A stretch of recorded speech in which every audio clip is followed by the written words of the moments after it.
Et ces 5 décès dans les vignes cette année l'ont montré une nouvelle fois. Oui, en France, le travail tue. 2 morts par jour selon l'assurance maladie. Et derrière ces chiffres, il y a des familles qui se retrouvent bien souvent seules, comme Candice et Fanny dans les Ardennes. Elles ont créé l'association Stop Mort au Travail. C'est notre dossier du jour. Il est signé Isabelle Forboto avec Xavier Claes.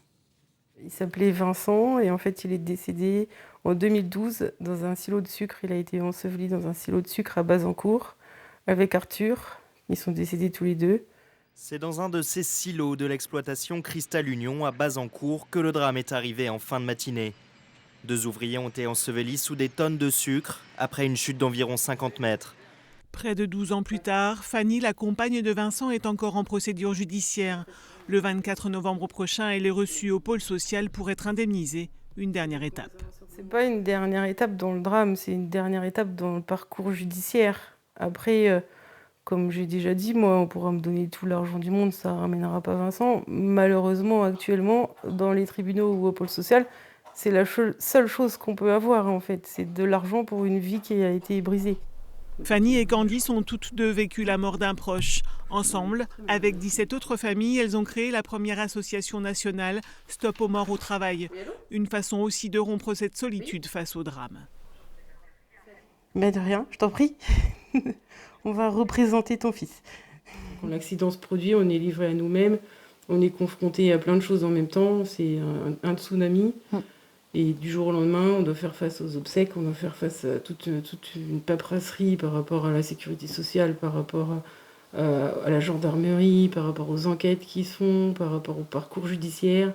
Et c'est un parcours du combattant. Travailler avec le gouvernement est une priorité pour l'association.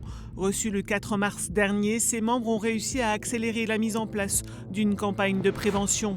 Leurs revendications sont immenses pour une meilleure prise en charge sociale et judiciaire des familles. Chaque jour, 2 personnes meurent au travail et plus de 100 sont blessées gravement. L'association souhaite aussi avoir accès aux dossiers judiciaires. Après, ce qu'on voudrait à terme pour l'association, dans un moyen terme, c'est de la faire reconnaître d'utilité publique et pouvoir se porter partie civile. Vincent, Arthur, Romain, Guillaume, Jérôme, Flavien, Hugo, Alban, comment et à qui annoncer leur mort ? Ces familles doivent-elles porter plainte ? Il y a 26 mois, Candice et sa famille ont appris par les réseaux sociaux la mort de Cédric, victime d'un tir de mine. Par 2 fois, leur dépôt de plainte a été refusé. Une attente interminable. Quand je demande si l'entreprise est responsable, on ne peut pas me répondre. La seule chose à laquelle on a bien voulu répondre, c'était que mon frère n'avait pas fait d'erreur. Voilà, donc ça c'est très important de se l'entendre dire, parce qu'on a quand même un peu de doute en se disant est-ce qu'il n'a pas fait une erreur à un moment donné, bien que j'étais quasiment sûre qu'il n'en ait pas fait. Mais voilà, c'est les seules informations que j'ai.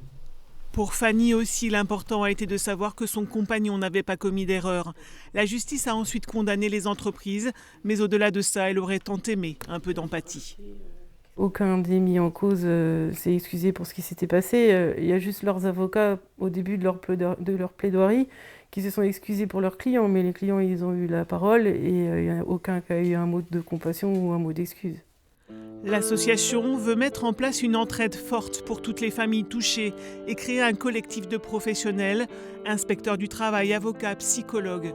Anthony Smith, représentant syndical des inspecteurs du travail, est membre d'honneur. On leur doit beaucoup. Elles ont une force. Ces femmes, ces mères, ces sœurs, ces frères, ces pères, ils et elles ont une force qui force le respect. Ils ont perdu un enfant, un frère, mais ils mènent le combat pour tous les autres, pour que enfin les accidents du travail ne soient pas considérés comme, quelque chose de normal ou d'inévitable. Parce que mourir au travail n'est pas une fatalité, Fanny, Candice et l'ensemble des bénévoles de l'association veulent rendre visible l'indicible. Moi, je mène ce combat pour mon frère, oui. On veut pas. Alors, on est bien conscient qu'avec le collectif, ça nous les ramènera pas. On en est bien conscient, bien évidemment. Mais si on pouvait éviter ne serait-ce qu'une mort, on se dit que ce combat sera pas en vain, quoi.